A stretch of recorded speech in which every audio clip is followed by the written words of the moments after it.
terdengar? Boleh dijawab di kolom chat aja ya. Oke, langsung aja tanpa banyak basa-basi, kita mulai aja kegiatan pada hari ini. Bismillahirrahmanirrahim. Assalamualaikum warahmatullahi wabarakatuh. Sampurasun, salam om swastiastu, namo buddhaya. Salam kebajikan dan salam sejahtera untuk kita semua. Teman-teman, sekali lagi saya ucapkan terima kasih banyak atas kesempatannya dan waktunya untuk bergabung bersama kita untuk mendapatkan ilmu-ilmu baru mengenai konversi di zaman yang modern ini. Oke, teman-teman, sebelum itu kita akan bahas mengenai apa sih itu Kaizen. Pasti teman-teman baru nih mendengar kata Kaizen itu tersendiri. Kita bahas dulu sedikit mengenai Kaizen Room ya, teman-teman.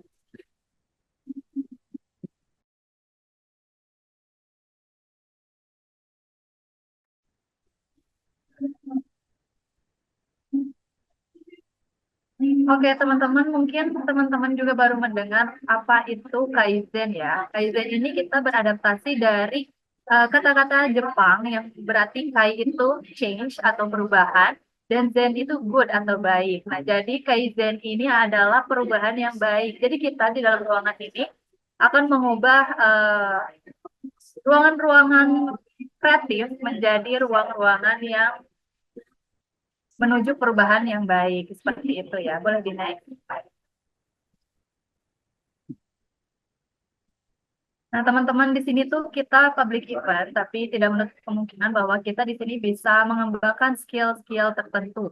Seperti yang ada di foto-foto ini, kita mengembangkan skill mengenai kepemimpinan, mengenai UMKM, ataupun yang lainnya.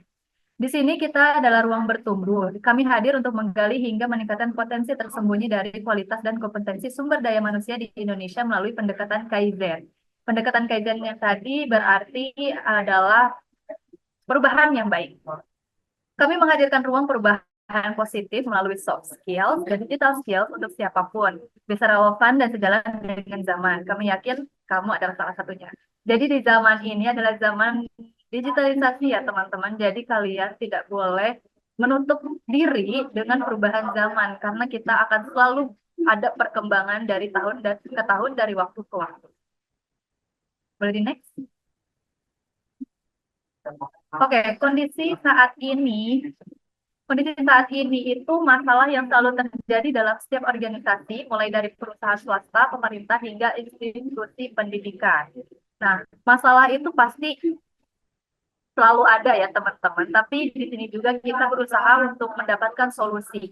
Jadi kalau misalkan kita ada masalah, gak mungkin lah kita pendem sendiri gitu kan. Gak mungkin juga gak akan ada perubahan yang baik.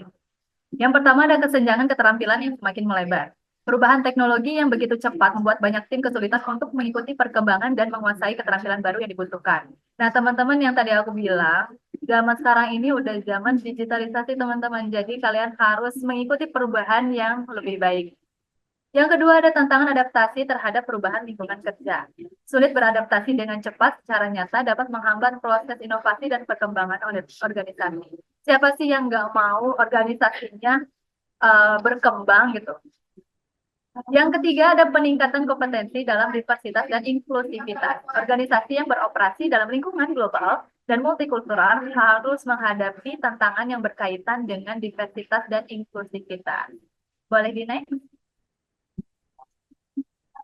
Nah, di setiap organisasi pasti punya cita-cita dan tujuan ya. Masa ada suatu organisasi yang nggak punya tujuan dan cita-cita itu tersendiri? Kan buat apa organisasi dibuat? Oke, cita-cita dari Kaizen itu tersendiri adalah sebuah upaya yang kami tularkan lewat aktivitas public event, in-house training, hingga project consulting. Jadi teman-teman, di Kaizen Room ini banyak sekali kelas-kelas untuk mengembangkan soft skill kita, atau hard skill kita. Jadi teman-teman boleh cek Instagram Kaizen Group karena banyak banget kelas-kelas yang bisa mengembangkan potensi diri kita. Yang pertama, mindset dari Kaizen itu tersendiri adalah memahami kendala, melihat lebih banyak peluang, dan mengeksplorasi kemungkinan. Jadi di Kaizen ini tidak menutup kemungkinan bahwa Gen Z seperti saya pun bisa berkembang dalam kelas Kaizen ini. Yang kedua ada digital mindset, mendorong eksplorasi berkelanjutan untuk mempelajari cara mendapatkan jawaban yang relevan di setiap zaman. Nah, teman-teman, sekali lagi, kita tidak boleh menutup diri atas perkembangan zaman, karena kita sudah ada di industri 4.0 yang dimana digitalisasi itu sangat penting banget bagi perkembangan Indonesia, gitu kan. Karena kita menuju HUT RI yang ke-79, jadi kita harus punya mindset untuk berkembang ke arah yang positif. Yang ketiga, agile mindset, yaitu proses yang melibatkan pemahaman, kolaborasi, pembelajaran, dan fleksibel untuk mencapai hasil kinerja yang tinggi. Jadi teman-teman semua di sini yang mau berkolaborasi bersama kita di Kaizen Room untuk mengembangkan soft skill ataupun hard skill, boleh banget DM di Instagram Kaizen Room. Boleh next ya. Nah, selain public event, ada yang lain pastinya. Jadi kita nggak cuma di public event doang nih teman-teman. Tentu aktivitas harian kami adalah bertualang diundang ke sekolah, perguruan tinggi, perusahaan swasta nasional, perusahaan multinasional, badan usaha milik negara atau BUMN, dinas daerah, dan instansi pemerintah untuk meningkatkan potensi staf dan leader yang dimiliki oleh organisasi. Nah, apa aja sih kegiatan kita selain public event dan di dalamnya tuh ada apa aja sih? Nah, yang pertama ini ada komunikasi. Komunikasi yang ada di dalamnya subnya yaitu pitching dan presenting, negotiation, and networking, professional public speaking, writing proposal and report, job manner in workplace. Dan yang kedua ada leadership. Yang pertama ada conflict management, design thinking, project management, coaching, and mentoring. Yang terakhir, yang tidak kalah pentingnya teman-teman, yaitu digital. Digital ini akan membahas mengenai storytelling in digital platform, content writing, dan copywriting. Jadi teman-teman, kita akan belajar banyak mengenai komunikasi, leadership, dan tentang digitalisasi. Boleh next? Nah, di sini kita hadir secara offline, online, hybrid, di kondisi indoor dan outdoor. Jadi sekali lagi teman-teman yang mau berkolaborasi bersama kita untuk mengembangkan soft skill dan hard skill, boleh langsung saja DM ke Instagram Kaizen Room ya teman-teman. Oke, kita langsung aja. Selamat menikmati perubahan baik teman-teman. Jika organisasi kamu ingin berdiskusi lebih baik terkait program training Kaizen Room, silakan hubungi admin di WhatsApp atau Instagram ya. Karena kita nggak sabar banget nih ketemu teman-teman yang ingin berkembang bareng-bareng. Oke, terima kasih ya teman-teman. Jadi itu adalah sekilas mengenai Kaizen Room tersendiri. Oke, terlalu banyak basa-basi nih. Aku mau sapa dulu Kak Rizky Artinugroho, apakah sudah ada di sini? Sudah dong. Oke, Kak Rizky. Terima kasih ya sudah menunggu. Ya, Apa kabar, Assalamualaikum Kak? warahmatullahi wabarakatuh. Baik, Alhamdulillah. Alhamdulillah baik. Oke, Kak, tanpa Suaranya, banyak basa-basi suara saya ya. jelas ya? Oke, jelas. Tanpa banyak Ya. basa-basi, kita persilakan Kak Rizky. Silakan. Iya. Assalamualaikum warahmatullahi wabarakatuh. Sekali lagi teman-teman semua di acara Diginomics ya bersama dengan Kaizen. Terima kasih undangannya juga Mas Aidil, Mbak Ismi dan saya jadi mampir nih ke sini untuk sharing apa namanya sebuah materi yang di sini saya akan berbagi pengalaman aja sama teman-teman gitu ya. Mohon maaf ini saya durasinya 1 jam ya nanti ya untuk paparannya. Oke, boleh saya share screen ya kalau gitu ya. Atau mau ada tampilan dulu? Oke, ada tampilan dulu seperti apa? Oke. Iya tadi Stinger ya. Oke, kalau gitu Ya, eh, Kakak. Boleh lanjut aja. saya langsung share PowerPoint saya ya. Pas banget sama Kaizen Room dari pilihan temanya. Kebetulan banget ya, berarti emang jodoh nih sama Kaizen. Ya, hari ini saya sharing sama teman-teman tentang konversi ya dari sebenarnya kita ngomongin kalau di digital marketing atau ya teman-teman bermain, teman-teman entah UMKM, ini kita ngomongnya bisa kita tarik lebih lebih lebih luas lagi juga bisa ya. Entah itu produknya nanti jasa, konten, teman-teman konten kreator dari eh, kita bikin sesuatu, kemudian menarik pelanggan, ya tertarik nih, eh, tertarik untuk apa nih nanti ya? Kita tertarik untuk menonton, untuk membeli, untuk memakai jasa dan lain sebagainya. Nah, ini yang akan saya break dan mudah-mudahan dengan waktu yang sangat singkat sekali gitu ya. Atau nanti kalau misalnya dirasa kurang, boleh kita ngobrol-ngobrol lagi lebih luas cakupannya ya. Sebelumnya, kalau teman-teman belum kenal, tadi sudah diperkenalkan sedikit nama saya Rizky Ardi Nugroho. Kalau misalnya nanti teman-teman ingin korespondensi sama saya, ini Instagram saya. Saya juga lebih banyak dipanggil sama teman-teman dengan nama Mister Popo. Dalam dunia lain, dalam dunia lain saya ini latar belakang saya sedikit aja. Saya mengerjakan beberapa pekerjaan sekaligus saat ini. Saya punya beberapa usaha juga yang berjalan. Yang pertama adalah beras organik Rice. Itu nama brandnya, bergerak di bidang agriculture, terutama di produksi produk-produk organik gitu ya. Sejak saya lulus kuliah, saya kuliah di UGM dulu, Teknologi Pertanian, yang berkutat juga dengan dunia kuliner. Saya punya usaha kuliner juga, namanya Kulina Agata Anata. Kita punya beberapa toko roti online gitu ya. Eh, Kemudian di tahun 2018 saya masuk ke dunia podcasting dan bikin konten. Lalu saya juga punya agensi production house dan sekarang juga yang terakhir saya bikin naik kelas ini ya namanya. Saya share dikit. Boleh nanti teman-teman di follow juga naikkelas.id. Ini adalah platform sebenarnya kita bikin konten. Dulu saya nama podcastnya sendiri Cerita Usaha, tapi kemudian saya ganti nama jadi Naik Kelas Indonesia. Ini sebenarnya podcast yang kemudian kita juga sering menyelenggarakan kegiatan edukasi juga. Silakan nanti teman-teman follow Instagramnya naikkelas.id.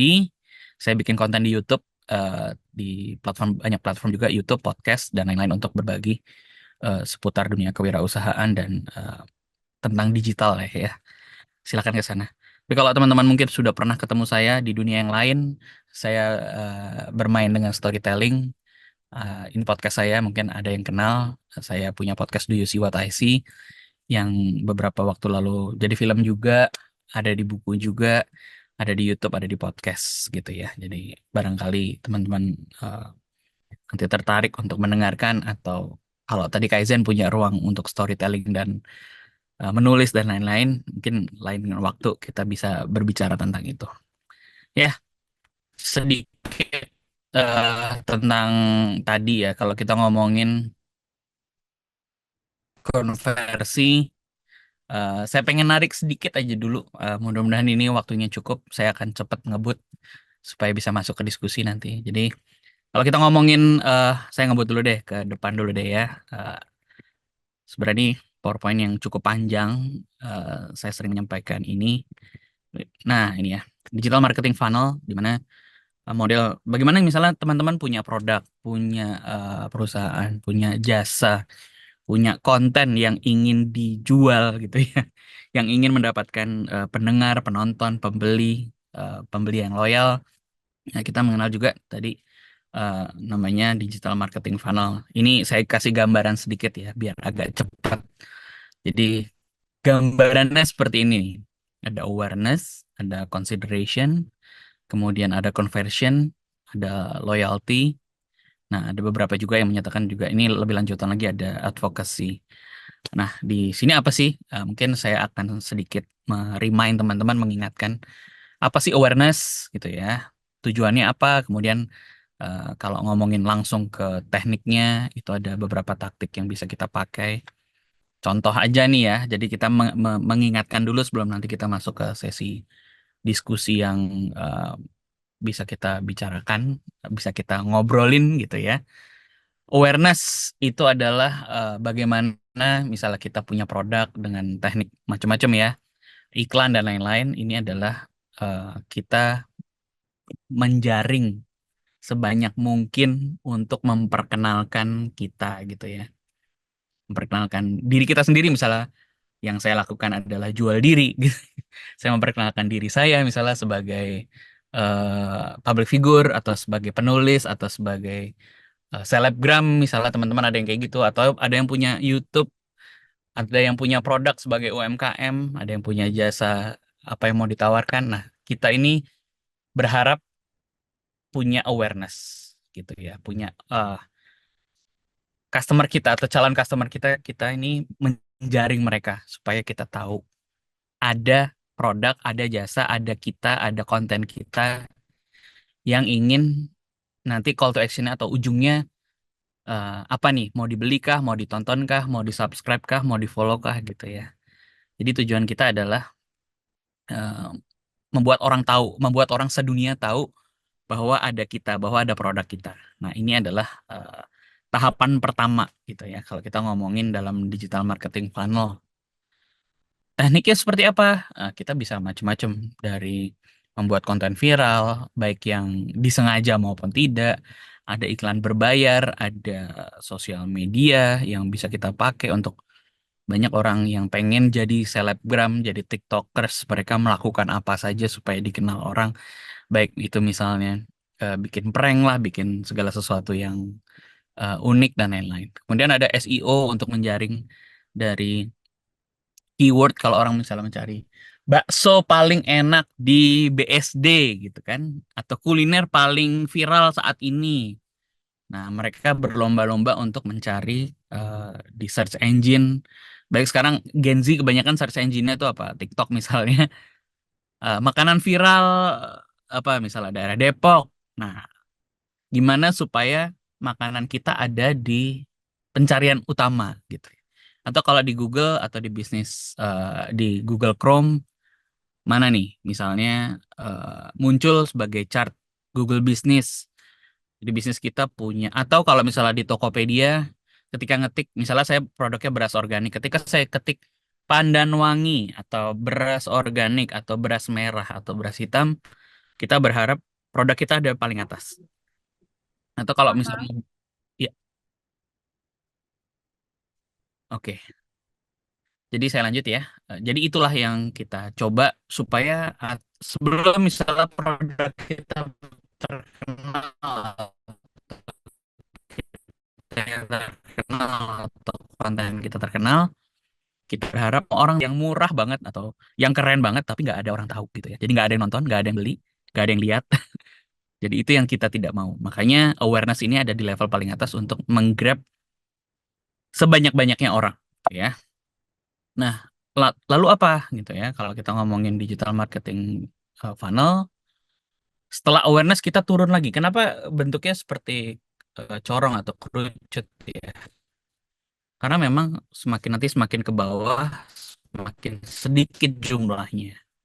Jadi orang yang tahu belum tentu beli, orang yang tahu belum tentu nonton karena belum tentu itu adalah interestnya atau sesuatu yang dia sukai. Misalnya saya tahu ada sepatu Nike keren gitu ya, tapi mungkin saya levelnya bisa ada, bisa juga saya pengen beli yang lebih mahal, atau saya nggak punya duit saya pengen beli yang lebih murah gitu ya. Tapi paling nggak kan orang tahu dulu. Nanti setelah itu kita coba interest atau enggak, kita tertarik atau enggak. Nah, ini adalah level selanjutnya. Bagaimana kita membuat orang itu tertarik sama produk kita. Atau spesifik market, misal orang yang suka horor nonton konten saya. Berarti itu kan awareness nih. Mungkin semua orang tahu do you see what I see, tapi saya nggak suka. Gimana membuat orang suka atau menjaring orang yang suka untuk menonton konten saya. Atau semua orang makan beras, tapi belum tentu orang tertarik atau menginginkan untuk membeli beras organik saya. Bagaimana saya mengerucutkan lagi, membuat orang yang eh, makan beras membeli beras saya, atau paling nggak orang yang paling nggak mereka makan, tapi saya kenalin dulu nih sama beras saya. Barangkali dia tertarik, barangkali nanti dia memutuskan untuk membeli gitu kan. Taktik apa ini? Ini namanya interest atau consideration. Kemudian bagaimana membuat, nih ini saya udah bermain di caranya ya. Misalnya contoh aja beberapa contoh. Misalnya saya membuat website, di dalamnya ada product knowledge. Atau saya bikin konten di sosial media beras saya atau horor saya gitu. Video berupa edukasi atau menjelaskan. Kenapa sih beras organik? Kenapa harus makan beras organik? Kemudian harganya berapa dibandingkan? Makanya ada interest and consideration. Karena di level ini orang-orang akan membandingkan. Saya misalnya bikin konten, berapa sih harga beras saya dibandingkan dengan harga beras biasa? Oh ternyata harga beras saya belas 12, beda tipis sama beras biasa. Maka itu bisa membuat orang interest untuk membeli atau memikirkan menjadi konsiderasi atau pertimbangan, oke saya bisa beli beras organik ini karena harganya mirip. Atau misalnya membuat konten yang dibandingkan dengan produk kompetitor, beras saya lebih enak dan lebih murah dan lebih gampang didapat. Nah, ini membuat konten-konten yang berujung pada eh, pertimbangan yang lebih mengerucut lagi. Ini juga ada misalnya uji coba atau demo atau trial dan lain-lain gitu ya. Nah, ini namanya di tahapan interest and consideration. Kemudian selanjutnya kita ngomongin namanya conversion. Nah, inilah yang jadi topik hari ini kan.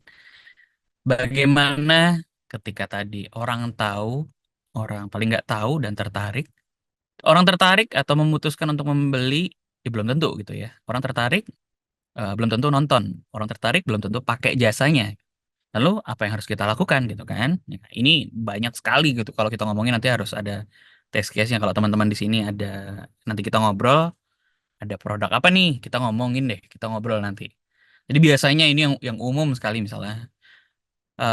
Beli hari Jumat ini atau Sabtu harga naik, Senin harga naik, itu kan sering dilakukan ya. Hari ini tanggal 16 17 diskon. 17 Agustus pasti diskon gitu ya, diskon 99%. Nah, itu kan orang tertarik gitu, lagi diskon nih harus beli. Nah, inilah yang banyak akhirnya ada call to action istilahnya atau CTA istilahnya gitu ya. Call to actionnya apa nih? Kita udah bikin konten, orang tahu, oke udah tahu. Orang pengen beli, ya pengen, tapi masih banyak produk lain yang bisa jadi bahan pertimbangan, terutama buat teman-teman yang mungkin punya produk atau konten atau jasa yang ternyata banyak sekali yang provide gitu ya. Banyak sekali orang yang jual barang yang sama gitu. Nah, ini makanya kita perlu membuat call to action apa untuk orang nyoba dulu gitu ya, supaya orang check out dulu gitu. Kan ada istilah juga nanti retargeting atau remarketing. Berarti orang-orang yang pernah tertarik kita paksa, bukan kita paksa ya.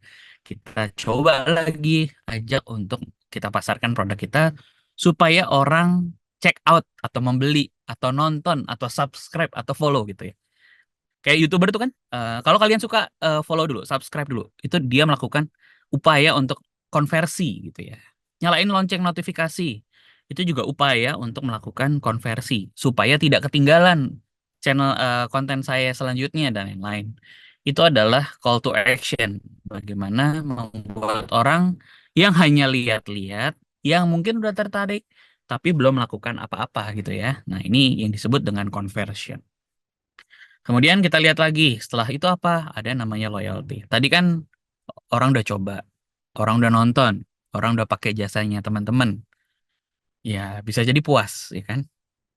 Bisa jadi B aja. Oh, ya udah, cuma nasi goreng gitu kan. Ya mungkin mengenyangkan dia saat itu, tapi apakah dia loyal atau enggak belum tentu gitu kan.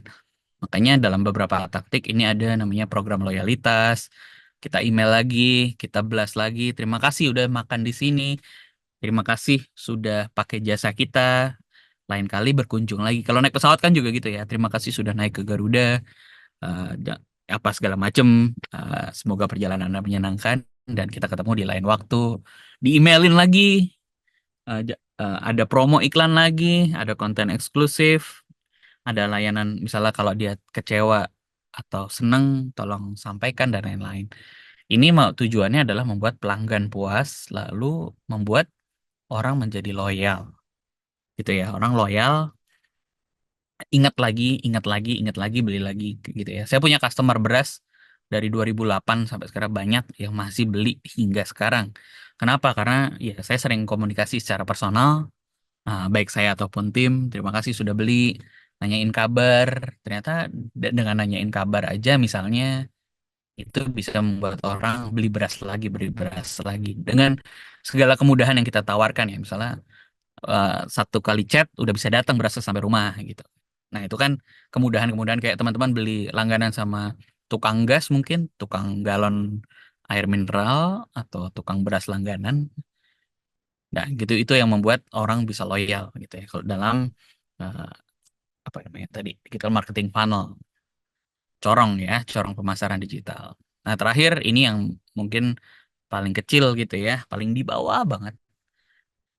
Bagaimana tadi eh, orang yang sudah jadi pelanggan, orang yang sudah loyal, orang yang sudah beli berulang, ini menjadi eh, orang yang aktif mempromosikan produk kita juga gitu. Karena dia sangat puas, kemudian dia sangat senang, misalnya dengan konten saya gitu ya. Ini test case-nya konten saya sendiri gitu ya. Saya punya konten Do You See What I See, orang suka, orang sharing ke orang lain gitu. Nonton deh, bagus banget. Nonton deh, apa ceritanya aneh-aneh banget, serem dan lain-lain gitu ya. Atau ya misalnya orang punya banyak sekali saya dari customer saya dapat customer lagi gitu. Kenapa? Karena mereka merekomendasikan, bukan hanya memberikan testimoni, tapi merekomendasikan ke orang lain. Nah, ini ada beberapa taktik yang bisa kita kutak-kutik gitu ya. Eh, Misalnya ngasih referral atau jadi reseller atau jadi distributor. Kalau dia sering beli, kita tawarin. Terus atau misalnya kemarin saya makan durian apa gitu ya, ketika memberikan ulasan di mana nih, di Google Google Review, dia dapat promo makanan. Tapi kalau nanti dapat referensi dan lain-lain, dapat kode tertentu, dia bisa dapat diskon. Atau kalau ada juga yang ulang tahun, yang misalnya itu produk apa tadi, yang loyalty sama advokasi ini, kita tahu ulang tahunnya dia, kita kasih hadiah tertentu. Nah, itu dari situ orang mau mengontenin lagi atau merekomendasikan lagi dan lain-lain. Ya, ini adalah bagian dari advokasi. Jadi levelnya banyak. Jadi teman-teman sekali lagi ini ada kaitannya dengan bikin konten kan sebenarnya, atau kalau kita ngomongin digital marketing berarti kita lagi ngomongin misalnya mau bikin konten di mana. Karena tadi setelah saya bahas satu-satu ini, kontennya itu pasti berbeda, berbeda banget. Ketika kita mau ngomongin awareness, itu bahasanya berbeda. Ketika ngomongin consideration, bahasanya juga berbeda, kontennya berbeda. Conversion, loyalty, dan advocacy. Ini masing-masing kita bikin konten-konten yang berbeda tentu saja. Bedanya gimana kalau dari sisi konten misalnya? Kalau kita ngomongin awareness. Awareness tuh seringkali kita lihat ya, teman-teman di sosial media misalnya, lihat sebuah apa namanya, konten yang diawali dengan motor belok-belok terus jatuh, atau Spider-Man loncat-loncat terus dia tiba-tiba ada pelayannya jadi Spider-Man juga dan dia masuk dengan jatuh dulu atau apa dulu. Seringkali itu dapat hooknya, orang dapat hooknya lucu, menarik, kocak, terus yang nonton banyak. Tapi mungkin beberapa brand lupa bahwa ini adalah level awareness. Orang butuh tahu misalnya level apa nih, dia mau promosiin apa. Nah, gitu ya. Kalau kita ngomongin konten, kalau level awareness, kita akan bilang, jangan lupa nonton horor. Horor misalnya, kalau kamu suka horor, nontonlah Do You See What I See. Karena di sana ada ribuan cerita horor. Adalah misalnya captionnya atau copywritingnya, saya akan bilang, kalau kamu pecinta horor, tontonlah Do You See What I See di YouTube dan di Spotify untuk mendapatkan katalog cerita horor paling banyak se-Indonesia. Nah, itu kan awareness. Orang orang nggak ngerti, orang nggak kenal, tiba-tiba disuguhin kata Do you see what I see? Misalnya ya. Atau misalnya saya penjual beras, saya akan bilang, beras saya, maka kalau kamu nyari beras organik paling enak sedunia, ingat aja mereknya Rice. Sekali lagi, Rice ada di mana-mana. Ada di Shopee, ada di Tokped, ada di browsing aja di mana di Google dan lain sebagainya. Jadi orang kenal. Nah, ini contoh kontennya ya. Beda sama kan tadi saya bilang contoh yang conversion misalnya. Beli sekarang, beli satu dapat 100 gitu kan. Itu kan kontennya berbeda. Maka setiap level ini teman-teman saya harapkan juga paham bagaimana dengan kita tahu definisinya, dengan kita tahu funnelnya ini atau corongnya ini, teman-teman tahu ketika saya mau membuat ini nih, saya mau membuat ini. Oh, kita sesuaikan. Yang mana nih? Kita lagi mau memperkenalkan produk kah? Kita lagi membuat orang mempertimbangkan atau consideration, atau kita sedang kita pelanggan-pelanggannya. Nah, ini semua punya target, semua punya referensi, semua punya taktik yang berbeda atau cara yang berbeda. Makanya ini disebut dengan digital marketing funnel yang harus kita pahami supaya ya tadi action yang kita lakukan itu pasti berbeda. Jangan sampai semua yang kita lakukan ini campur baur, membabi buta tanpa tahu kita ada di level mana, tujuannya apa, caranya apa, gitu ya. Nggak bisa buat orang yang dikenal, yang nggak dikenal tiba-tiba eh, suruh loyal gitu ya. Dia nyoba aja belum pernah. Misalnya kita jualan jasa, apa jasa pijat misalnya, pijat, jasa pijat ya kan banyaknya. Saya juga bantuin orang tetangga saya dia ahli pijat, ada promosi segala macam. Promosinya apa misalnya? eh, saya kenalin dulu, ini ada si Mas Bubun namanya. Dia tukang pijat dari Garut. Dia bisa untuk ngobatin ini. Saya kasih tahu. Itu awareness. Terus consideration apa? Saya sebar ke teman-teman atau saya bikin di online. eh Rate-nya murah dibandingkan dengan tempat pijat yang profesional. Tetap bersih, ya itu kan murah, bersih, bisa datang ke rumah. Conversionnya gimana? Sekarang ada diskon selama Agustus. Pijat sama Mas Bubun diskon 75%. Nggak apa, pijat pertama diskon. Tujuannya apa? Demo atau trial gitu ya. Trial pijat. Barangkali jadi pelanggan gitu kan. Ya itu bisa. Ini contoh aja ya. Nanti loyalty macam-macam misalnya dia aktif menawarkan atau aktif DM. Udah lama nggak pijat nih, Mas. Atau gimana gitu ya. Boleh kalau capek pijet aja loh, saya standby gitu.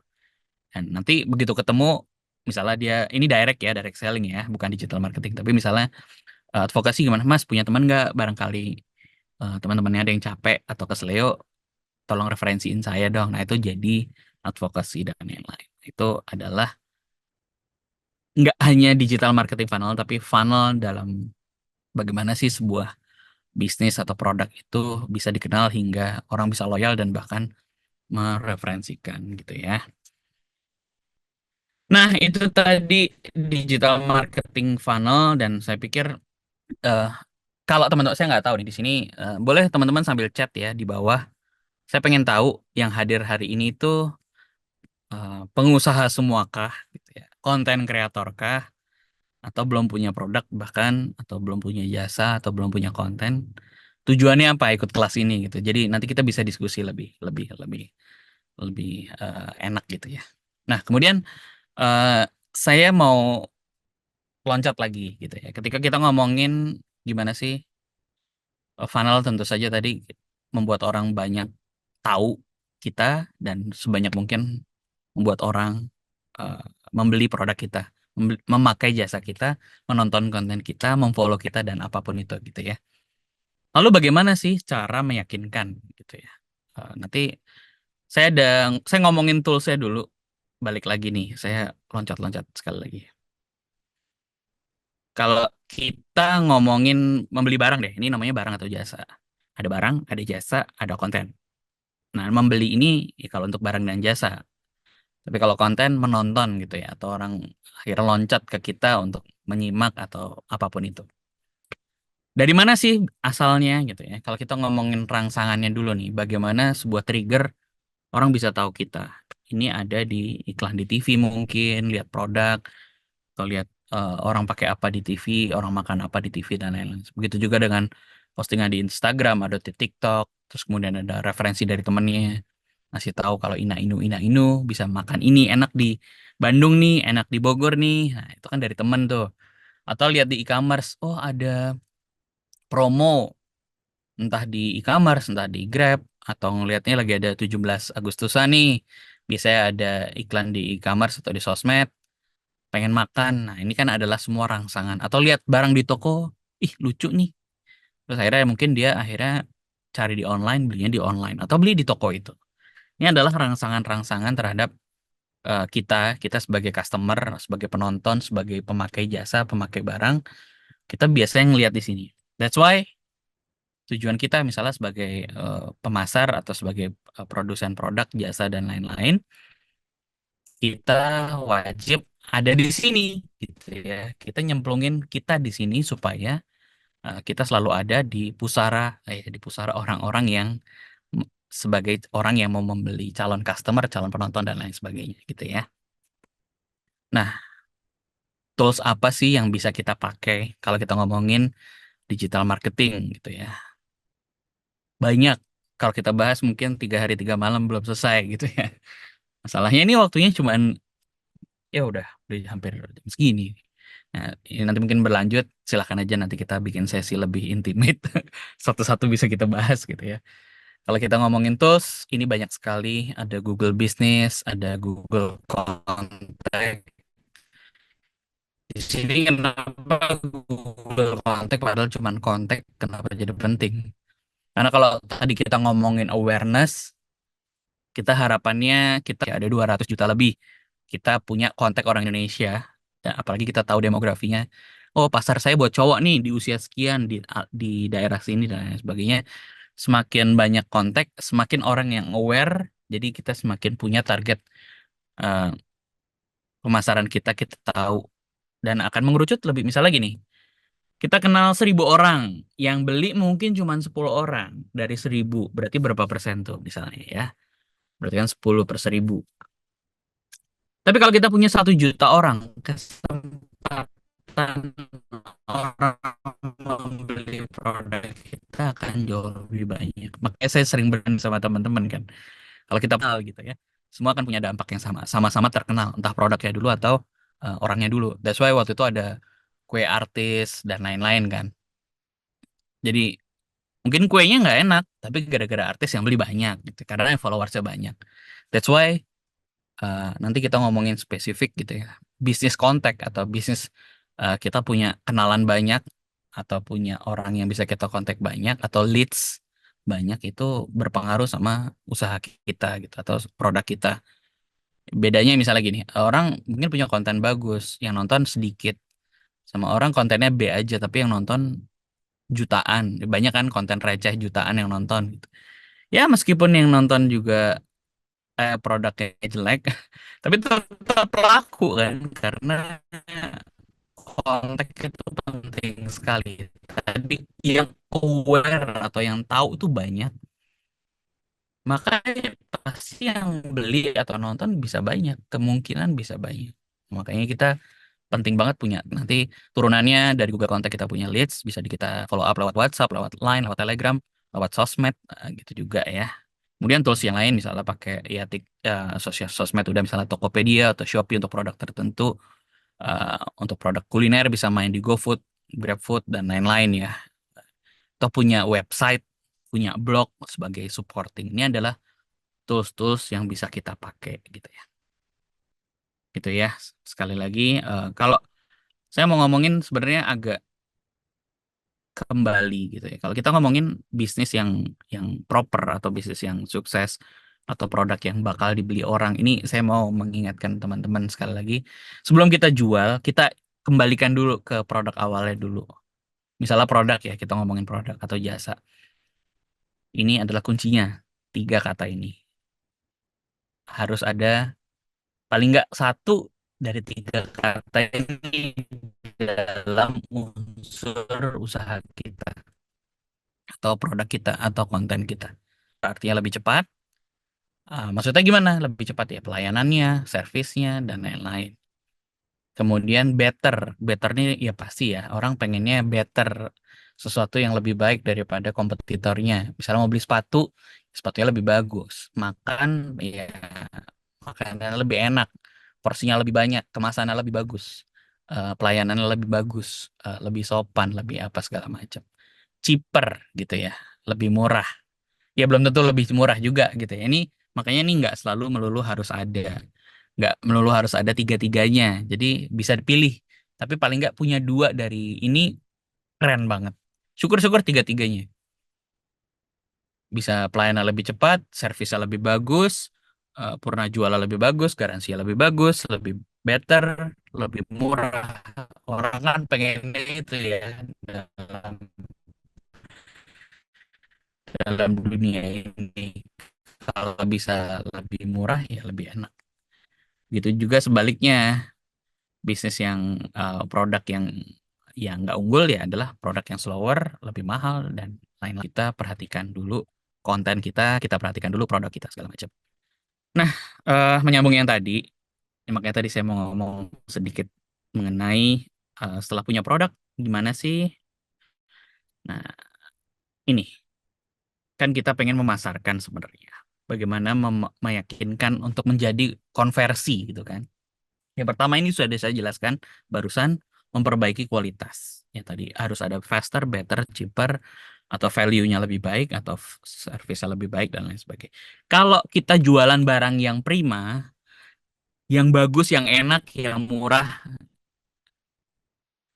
yang pelayanannya maksimal gitu, pasti nggak akan susah meyakinkan orang untuk membeli itu perfect sempurna, maka nggak perlu dipasarin, orang udah pakai pasti, saya yakin gitu. Maka ujungnya harus kita dibetulin dulu.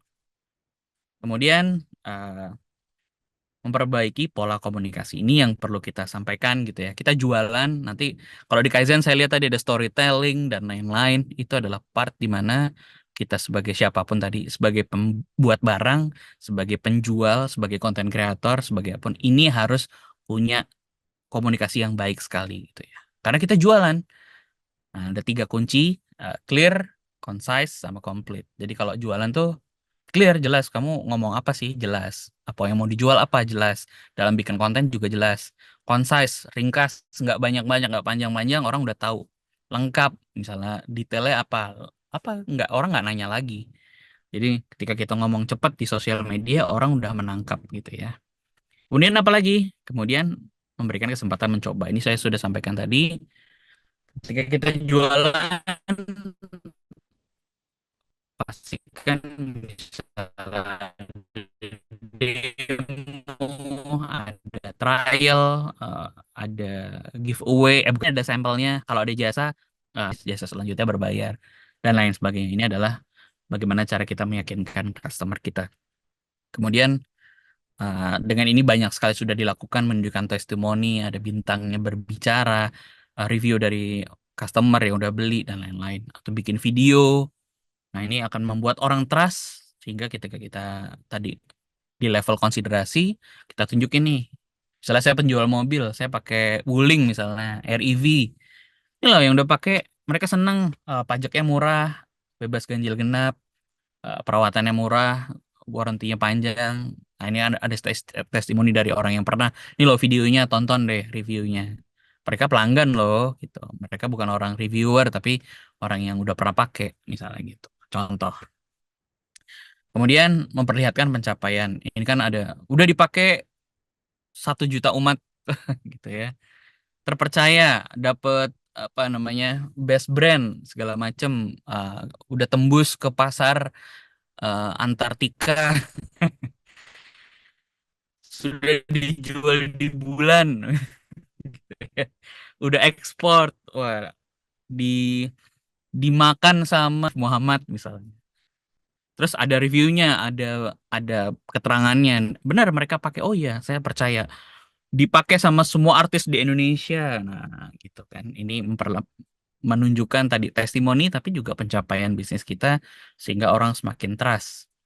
Lalu kita dalam jualan juga sama, kita membuat panduan atau frequently asked questions, atau ya kalau orang nanya tuh tadi ini kaitannya sama komunikasi, jelas.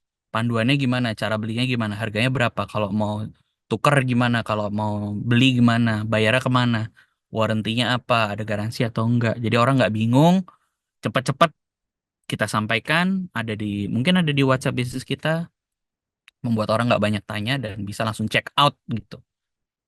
Jadi orang nggak banyak tanya, oh udah ada keterangannya. Jadi nggak konversi akan membuat ini menjadi konversinya lebih cepat, gitu ya. Kemudian memperkuat branding dan rajin promosi ini juga, semakin sering kita promosi, sekali lagi kita nggak akan capek untuk mengkonversi karena begitu kita mau ketemu orang secara konversi, orang udah tahu kok produknya terkenal nih, ya udah beli aja, udah trusted gitu ya. Kenapa? Karena kita rajin berpromosi, baik gratis, pakai influencer, berbayar, dan lain-lain. Ini semakin kita kuat brandingnya, kadang-kadang nggak perlu diyakinkan, nggak perlu pakai funneling tadi, orang udah beli gitu ya, karena orang udah kenal gitu ya. Tapi Kalau kita masih baru, ya tentu saja ini harus kita lakukan. Nah, selanjutnya bagaimana caranya supaya kita fasih dan customer banyak terkonversi, mempersiapkan tim dan persiapan materi yang matang gitu ya. Apakah kita sudah training, including kalau teman-teman adalah founder atau yang punya bisnis sendiri, teman-teman udah pernah belum? Malu nggak jualan? Malu nggak ngomong sama orang? Suruh door to door selling berani nggak? Suruh pitching di depan orang berani nggak? Gitu ya. Menyiapkan database-nya apa? Database orang. Misalnya, kalau kita kenal teman, kita punya kontak berapa sih? Nah, ini makanya bisnis kontak tuh penting. Kita tawarin semua keluarga kita tawarin semua teman kita tawarin semua tetangga kita tawarin semua komplek kita tawarin semua followers kita gitu ya. Kita punya bikin presentasi yang bagus pakai Canva, kita bikin video yang bagus pakai CapCut, kita bikin demo, kita bikin macam-macam. Kita siapin semuanya. Kita siapin product knowledge, nggak kita lancar berbicara, kita lancar bercerita, kita bisa mempengaruhi orang. Nah, kalau kita penjual, kalau kita ya tujuannya kan sebenarnya ini semua satu ya, membohongi calon customer dalam arti positif ya. Bohongin aja, ntar yang penting dia beli gitu kan. Tapi kan kita bohonginnya positif. Jadi bagaimana kita menyiapkan ini semua? Nah, ini perlu persiapan. Sekali lagi, eh toolsnya banyak dan banyak yang bisa kita pakai dengan waktu yang sangat singkat. Capek jelasinnya karena perlu 7 hari 7 malam untuk jelasin semua gitu ya. Jadi sekali lagi, nah ini ada juga misalnya kemudahan pembayaran, ini juga memicu kita bisa konversi lebih banyak. Bang siapa? Bang Jamal misalnya. Mas pakai Bang Jamal nggak? Oh saya nggak punya. Ya udah nggak jadi beli gitu ya. Karena kena 6.500 kalau transfer misalnya. Ada GoPay nggak? Ada OVO nggak? Ada Kris nggak? Ada ini. Aduh capek deh. Gara-gara itu nggak jadi transfer. Gara-gara itu nggak jadi konversi ke penjualan. Kemudian ya dalam aplikasi pendukungnya tentu saja nih teman-teman harus fasih juga dalam membuat konten baik foto, video, pakai AI karena waduh saya nggak ngerti bikin caption bagus gimana. Pakailah ChatGPT dan lain-lain supaya fasih gitu ya. Ini kalau ada kelas lagi AI ya panjang juga saya juga bisa jelasin saya biasa jelasin juga panjang. Jadi 1 jam ini sangat pendek gitu ya. Lagi-lagi ada banyak cara juga bisa influencer, bisa pakai paid promote, bisa tetap pemasaran konvensional bisa kita lakukan. Saya yakin yang singkat ini juga eh, ya paling nggak menambah wawasan. Kalau masih mau ngobrol silakan jangan lupa juga follow saya kalau mau DM mau ngobrolin tentang apapun itu berkaitan dengan tema ini juga boleh. Jadi melihat waktu kayaknya enak diskusi sih. Silakan. Mohon maaf kalau waktunya kepanjangan. Terima kasih. Oke, terima kasih juga atas pembicaraan yang sangat lengkap kita ke depannya ya teman-teman. Nah di sini boleh dong cerita kita boleh kasih tahu usahanya apakah kalian ada produk atau biasa gitu boleh. Kita aja kalau bisa ya teman-teman. Mbak, mohon maaf, putus-putus suaramu tadi, Mbak.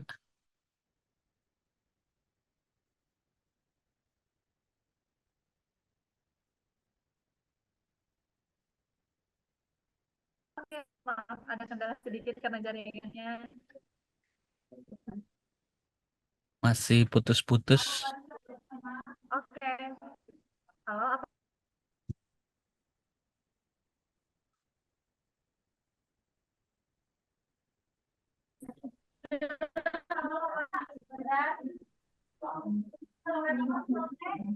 Oke, sepertinya suara moderator Wifi-nya kita kan namanya. hilang ya, kayak Rizky. Kalau suara Iya, saya betul. terdengar kan? Jelas, jelas. Oke, nah ini karena, oke, ini Kak Lalitnya Oh, sudah halo. masuk. Iya, Oke, boleh. sudah ada ya. Terdengar suara Oke, saya ya. Mohon maaf sebelumnya Iya, jaringannya. Oke, jadi saya ulas sedikit mengenai yang tadi sudah dipaparkan oleh Kang Rizie. Jadi ada digital marketing funnel yang dalamnya berisi awareness, interest and consideration, participation, dan loyalty. Dan satu lagi ini yang tidak kalah penting, ada advokasi. Nah, teman-teman, ini ada beberapa tools yang disarankan tadi oleh Kak Rizky. Ya, salah satunya ada di Google, produk Google, dan aplikasi pesan. Dan yang paling penting dan yang paling utama adalah sosial media, karena semua orang dari anak-anak sampai dewasa sekarang punya sosial medianya masing-masing ya. Dan e-commerce juga nih, banyak juga kejadian di lapangan anak-anak yang nggak sengaja gitu kan membeli produk di e-commerce. Jadi dari anak-anak sampai dewasa perubahan digital ini sudah terjadi. Nah, apa sih yang bisa meningkatkan konversi di zaman digitalisasi ini? Yang pertama ada memperbaiki kualitas produk dan jasa dan menambahkan value dari produk dan jasa tersendiri. Yang kedua memperbaiki pola komunikasi. Yang ketiga memberikan kesempatan dan mencoba produk atau layanan. Yang selanjutnya menunjukkan testimoni dari pelanggan, memperlihatkan pencapaian bisnis kita, membuat panduan atau frequently asked question. Selanjutnya memperkuat branding dan rajin berpromosi. Dan yang terakhir, tidak kalah penting, ada mempersiapkan tim dan persiapan materi yang matang. Nah, jadi teman-teman, materi yang sudah disampaikan oleh Kang Rizky ini adalah materi yang bisa relate dengan zaman sekarang ya teman-teman. Oke, kita langsung saja masuk ke sesi diskusi atau pertanyaan bagi teman-teman yang mau bertanya. Boleh langsung aja simpan di kolom chat ya teman-teman. Nanti saya akan baca satu-satu. Oke, ini udah ada beberapa yang mau bertanya.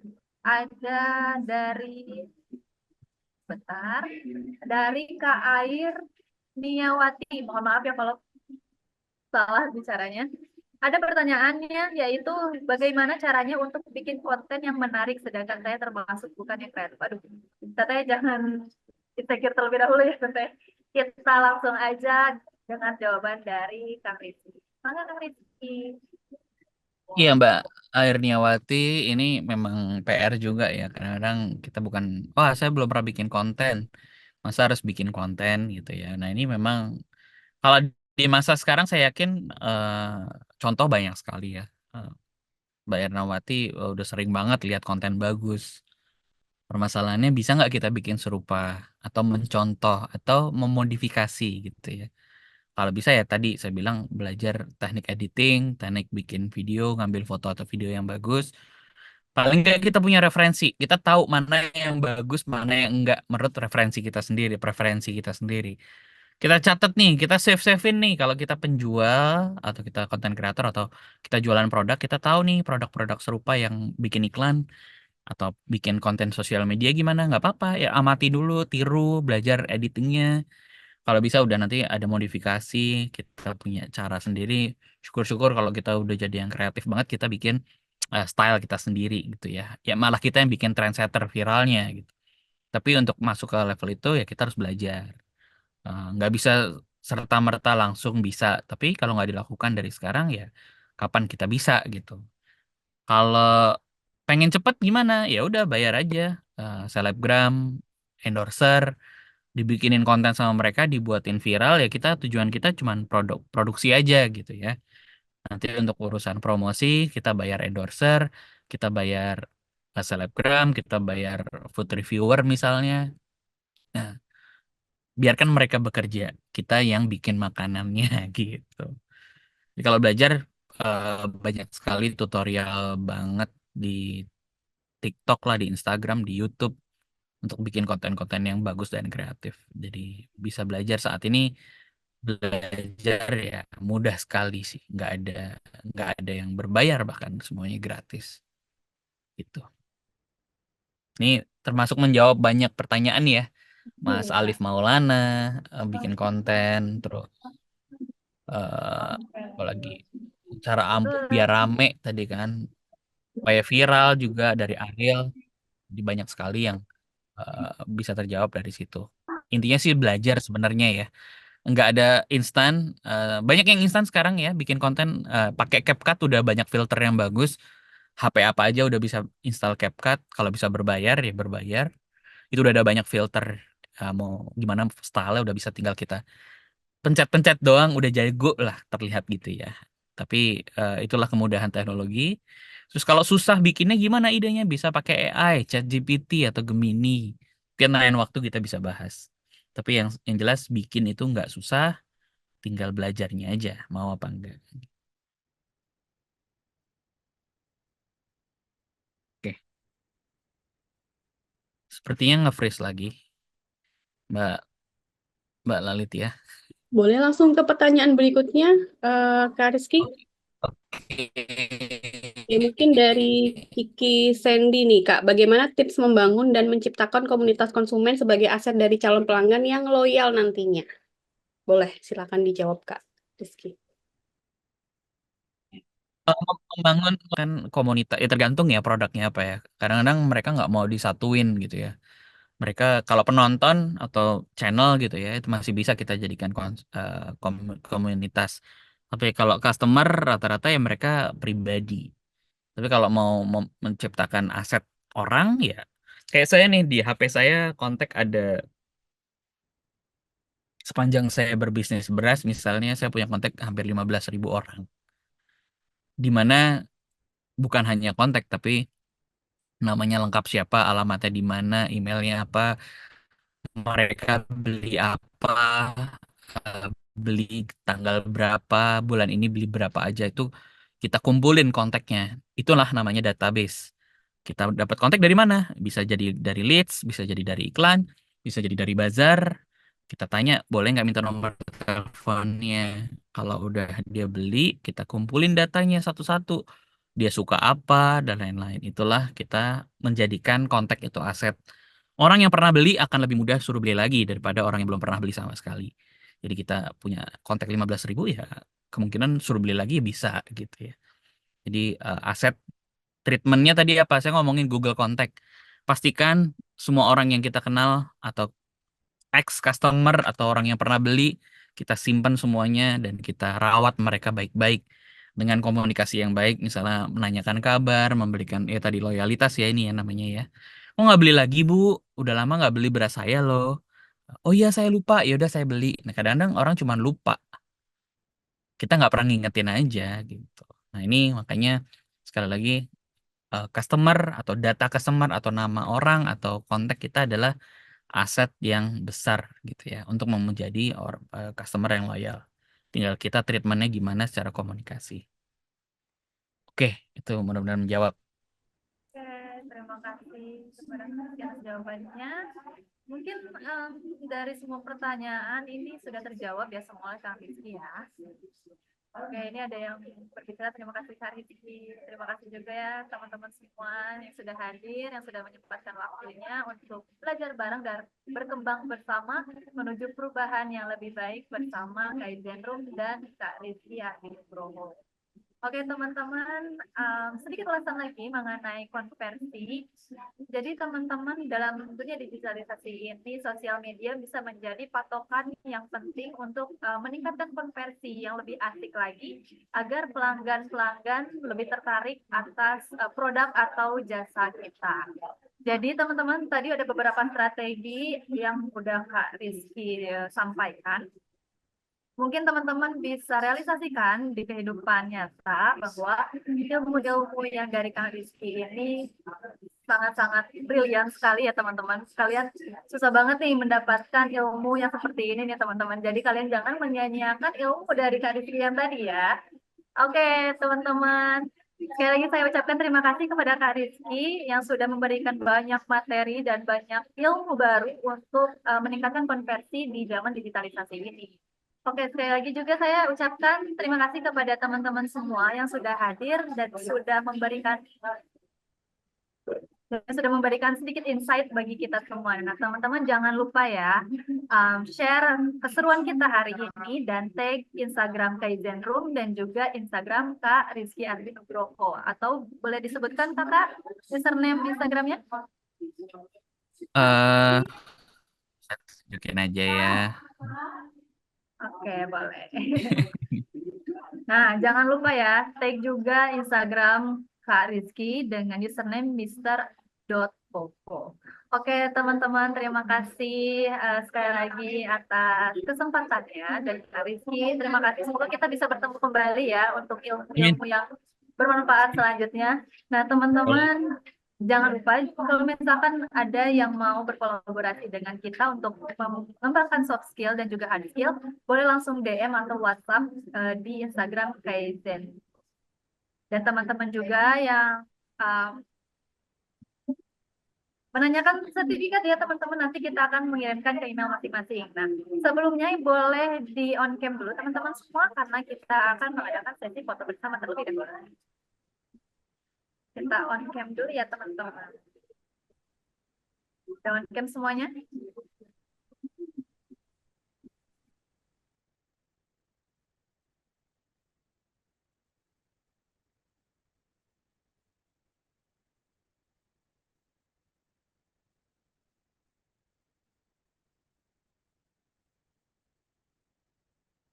Oke, udah pada on cam semuanya ya. Boleh Teh Horenisa, Kak Ariel, Kak Dewi, Kak Alif, Kak Eva semuanya boleh kita on cam terlebih dahulu.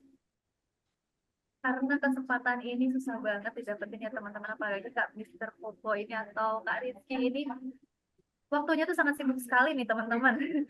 Enggak lah. Jadi kita harus menyempatkan untuk dokumentasi terlebih dahulu. Oke, udah siap ya teman-teman ya. Oke, saya hitung 1, 2, 3. Oke, boleh sekali lagi ya, boleh kita acungkan tangan karena besok adalah HUT RI ke-79.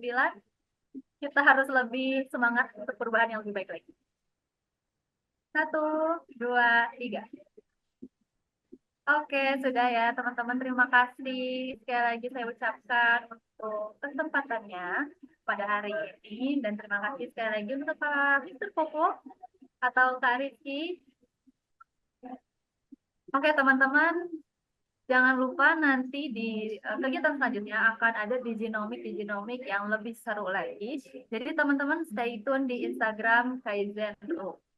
Oke, sekali lagi saya ucapkan terima kasih untuk semuanya atas kesempatannya pada hari ini. Jaga kesehatan ya teman-teman ya. Dan jangan lupa tetap semangat karena besok adalah HUT RI ke-79. Jadi jangan lupa semangat untuk perubahan yang lebih baik. Terima kasih. Wassalamualaikum warahmatullahi wabarakatuh.